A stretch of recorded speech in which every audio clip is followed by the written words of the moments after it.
kò ní já ṣe mọ́ o kò ní já ṣe mọ́ o wá ọdún yìí o kò ní já ṣe mọ́ aládìsá kò ní já ṣe mọ́ o Ọlámídé kò ní já ṣe mọ́ o wá ọdún yìí o kò ní já ṣe mọ́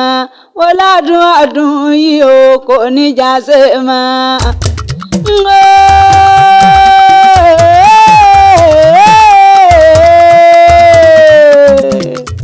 aráyé wá bá Ládìsá ọlọ́jọ́ bí òníyàn o Ọlámídé ikú òjijì òníyàwó pa ọ́ o wọn ò ní tìtorí rẹ̀ ránṣẹ́ sílé pé wọn aburú ń ṣẹlẹ̀ lọ́dẹ̀ rẹ̀ lọ́lẹ́lẹ́dùwà ìró ayọ̀ ìró dùnú ló mọ̀ gbọ́ lọ́jọ́ kọjọ́ bàbá ire bá mi ọ̀pọ̀ adébọ́lá mẹ́bí wàsá ni mò ń ké sí lọ́wọ́lọ́wọ́ wọ́n ló kó ayẹyẹ okó ọdún òní o lọ́lẹ́lẹ́dùwà ọdún ayọ̀ ló máa ṣe Ọlámídé o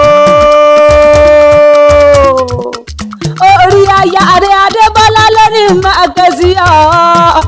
olólówó orí mi happy birthday to you o aya rẹ̀ ní long life and prosperity nínú owó adébọ́lá ní òní fàìsàn ló gbà ó lọ́dọọdún là ń rọ́rọ́gbó ó lọ́dọọdún là ń ráwùsà aya rẹ̀ lọ́dọọdún là ń rọ́mọ òbí lórí àtẹ ó lábí birthday to you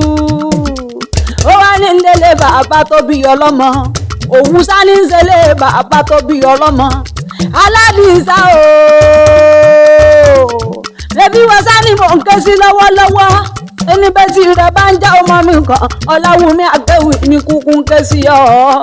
mo lódìlé òwú ó kárí ọmọ òwú ọmọ abọ́pin mọ́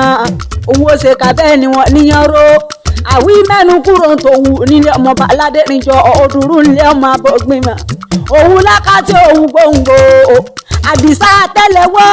àtẹ́lẹwọ́ lẹ́bí ń gbòye nílé òwú nílé òdùrú ọmọ abọ́pin mọ́ ọmọọba yéye ọmọọba